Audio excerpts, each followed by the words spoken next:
అలాగే నా blood brothers, blood sisters, నా హృదయపూర్వక నమస్కారం. సో ఫస్ట్ ఆఫ్ ఆల్ ఈ ఈవెంట్ ఇంత గ్లామర్గా, ఇంత మెమొరబుల్గా ఉంది అంటే దానికి ప్రధానమైన కారణం నా మిత్రుడు అమీర్ ఖాన్. అమీర్జీ, thank you so much. And the small message and a phone call, you made it, and your presence made this moment as a memorable moment. Really, thank you so much, and I never forget this gesture from your side. And about Guinness Book of World Records, then ఊహించండి, I never expected, never dreamt about Guinness Book of World Record, because Guinness Bookకి మనకి ఏంటి సంబంధం అనే ఒక ఆలోచన ఏమైనా ఉంటుంది కదా సహజంగా. అలాగే నాకు అలాంటి ఆలోచన ఏమి లేదు. అలాంటిది నేను ఎదురు చూడనటువంటి ఒక గొప్ప ఆనర్ ఈ రోజున నా జీవితంలో నా ఈ సినీ ప్రస్థానం సంబంధించి తారసపడినందుకు ఆ భగవంతుడికి, దానికి కారణభూతులైన మా దర్శక నిర్మాతలకు, నా అభిమానులకు ఎప్పుడు నేను రుణపడి ఉంటాను. Thank you so much.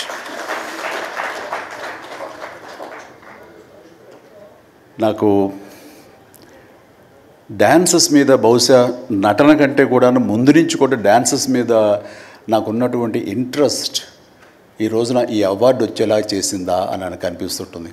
ఎందుకంటే ముందు నటనకి శ్రీకారం చుట్టే కంటే, ఓనమాలు దిద్దుకునే దానికంటే నేను ఫస్ట్ డ్యాన్స్కి నేను ఓనమాలు దిద్దానేమో అనిపిస్తుంటుంది. నా చిన్నప్పుడు మా చుట్టూ ఉండే వాళ్ళని ఎంటర్టైన్ చేయడం కోసంగా ఈవినింగ్ అయ్యేసరికి అప్పట్లో ఉండే వివిధ భారతి కానీ, లేకపోతే శ్రీలంక సిలోన్, రేడియో సిలోన్ కానీ, వీటిల్లో వచ్చే కొన్ని తెలుగు పాటలకి అదే మా source of inspiration. I mean recording songs అవి రావడానికి. అప్పుడు గ్రామ్ ఫోన్లు కానీ, టేప్ రికార్డులు కానీ ఇవన్నీ కూడా ఉండే పరిస్థితి కాదు ఆర్థికంగా.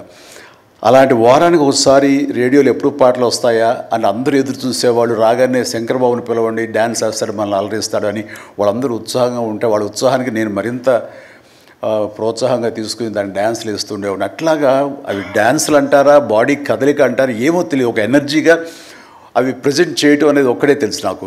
7th class, 6th class, 8th class ఆ ప్రాంతంలో. ఆ తర్వాత ఎన్సీసీలో చేరిన తర్వాత ఈవినింగ్ క్యాంప్ ఫైర్ టైంలో అందరూ ఎర్లీగా భోజనాలు కానిచ్చిన తర్వాత తిన్న 70 ప్లేట్లు మన అల్యూమినియం ప్లేట్స్, వాటిని తిరగేసి దరువులుగా, డప్పులుగా వాయించుకుంటూ అప్పుడు కూడా డ్యాన్స్ వేస్తూ అందరిని ఎంటర్టైన్ చేస్తూ ఉండేవాడిని. ఆ రకంగా డ్యాన్స్ అనేది నాకు ఇష్టమైనటువంటి ఒక నా అంతర్భాగం అయిపోయింది. అలాగా డ్యాన్స్లు నేను వేరుగా ఎప్పుడు చూడను, ఎప్పుడు హుషారు ఉన్నా సరే అందుకంటే ముందు లేచిపోయి డ్యాన్సెస్ వేయటం అనేది మ్యూజిక్ అనుగుణంగా బాడీని మార్చుకోవడం జరిగింది. అంటే ఫస్ట్ పిక్చరు నేను వెళ్ళినప్పుడు అక్కడ సరదాగా నా రూమ్లో నేను డ్యాన్స్ వేస్తుంటే నా కోస్టార్స్ ఆర్టిస్ట్ వాడు చిరంజీవి డ్యాన్స్ వేస్తాడు అని అంటే అవునా అని వాళ్ళందరూ చేయాలంటే అందులో సావిత్రి గారు ఉండేవారు, రోజారామణి, కవిత, ఇలాంటి యాక్టర్లు అందరూ ఉండేవాళ్ళు, నరసింహరాజు ఇలాంటి వాళ్ళందరూ ఉన్నప్పుడు వర్షం పడుతుంది. ఒక పంచలో డ్యాన్స్ చేయాల్సి వచ్చింది. అది ఈస్ట్ గోదావరి రాజమండ్రి దగ్గర ఒక పల్లెటూళ్ళలో. ఆ పంచలో జల్లు పడుతూ కూడా మొత్తం తడితడిగా ఉండింది. అయినా సరే డ్యాన్స్ అడగడం పాపం ఎవరైనా సరే వెంటనే ఎలాంటి ఇన్హిబిషన్ లేకుండా చేయటం అనేది నాకు అలవాటు. అలాగే టేప్ రికార్డ్ డ్రాయింగ్ చేసి అప్పట్లో డ్యాన్స్ చేస్తున్నాను. మధ్యలో కాల్ జారి కింద పడిపోయాను. పడితే అది కింద పడిన తర్వాత ఆపకుండా వాళ్ళందరూ అయ్యో అన్నారు. అయినా సరే దాన్ని నాగిని డ్యాన్స్గా మార్చేసుకొని చేస్తే ఎక్కడ లేని అప్పలాస్ వచ్చేస్తుంది.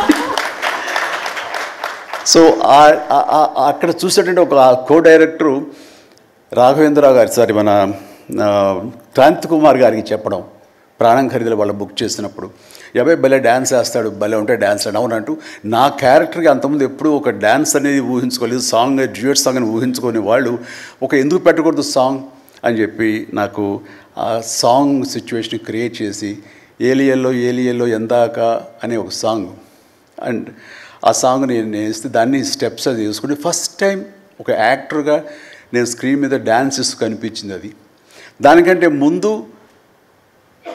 మన ప్రాణం ఖరీదు, సారీ పునాది రాళ్ళలో కూడా అలాగే ఫ్రెండ్స్ మధ్య డ్యాన్స్ వేస్తూ నేనే సెంటర్ ఆఫ్ అట్రాక్షన్గా ఉంటూ చేశాను. అలాగా నా డ్యాన్స్ స్కిల్ అన్నది ఎక్స్ట్రాగా నాకు ఒక బెనిఫిట్ అయ్యింది, నాకు ఎక్స్ట్రాగా అది ఉపయోగపడింది. తర్వాత అరవింద్ గారికి, జయకృష్ణ ఇలాంటి వాళ్ళందరికీ కూడా తెలుసు. అండ్ లింగమూర్తి గారు ఉండేవారు. ఆయన డిస్ట్రిబ్యూషన్కి అది చీఫ్.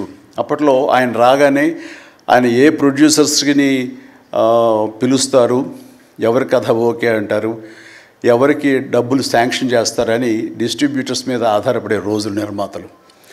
అలాంటి సమయంలో వేరు నాకంటే సీనియర్ హీరోస్, పెద్ద హీరోస్ ఎవరితోటో కథలు అనుకుంటుండగా, ఆ చిరంజీవి అని అతను కొత్తగా వస్తాడుగా, అతనితో పెట్టి చేస్తే మీకు ఇంత డబ్బుగా ఇస్తాను, లేదంటే మామూలు అయితే కనుక దాన్ని లిమిటెడ్గా ఇంతే ఇస్తాను అనేసరికి డబ్బు ఎక్కువ ఇస్తానంటున్నారు అంటూ ఆయన లింగమూర్తి గారు నన్ను రికమెండ్ చేసేసరికి నా వైపే అందరూ కలిసి ఇతనే పెట్టుకుందాం అనేవాళ్ళు. అతను ఏంటంటే ప్రజానాడి, ఆడియన్స్ ఏమనుకుంటున్నారు, ఆడియన్స్ ఇతను సాంగ్స్ కోసంగా పదే సినిమాలకు వస్తున్నారు, ఇలాంటి వాడితో సినిమాలు తీస్తే మనకి 4 డబ్బులు వస్తాయి కదా, కమర్షియల్గా వైబుల్గా ఉంటుందని ఉద్దేశంతో ఆయన ఆ రకంగా అప్పట్లో నా ప్రొడ్యూసర్తో అనడం, అండ్ వాళ్ళు కూడా నన్ను ఆప్ చేయటం నాకు ఆ రకంగా డ్యాన్సెస్ అనేది ఒక ఎడ్జిని తీసుకొచ్చింది.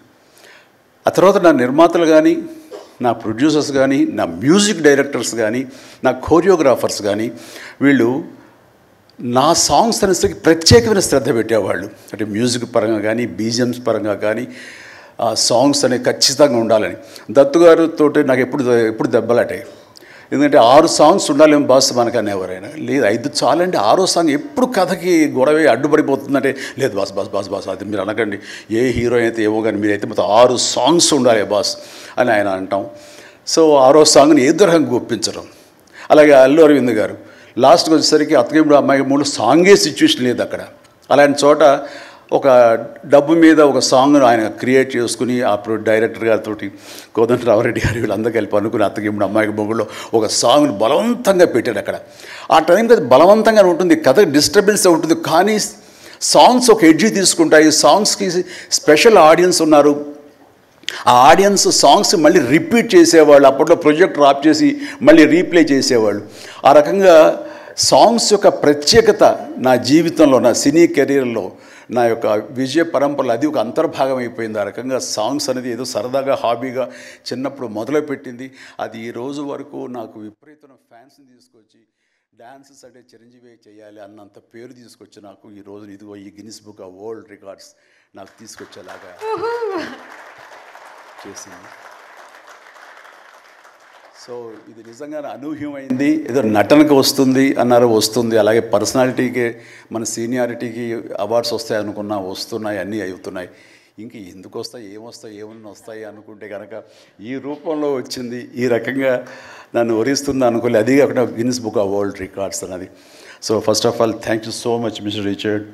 You have come all the way to give me this honour in the name of prolific dancer, actor of Indian screen. Thank you so much. Thank you.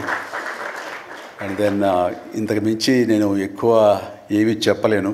But నా యొక్క ఈ విజయ పరంపరలో నేను కొనసాగడానికి నాకు ముందు నుంచి దోహదపడుతున్న నా నిర్మాతలకి, నా తోటి నటీనటులకు, నా టెక్నీషియన్స్కి, నా డైరెక్టర్స్కి, ప్రతి ఒక్కరికి హృదయపూర్వక ధన్యవాదాలు మరొకసారి తెలియజేసుకుంటూ ప్రతి ఒక్కరికి నా అభినందనలు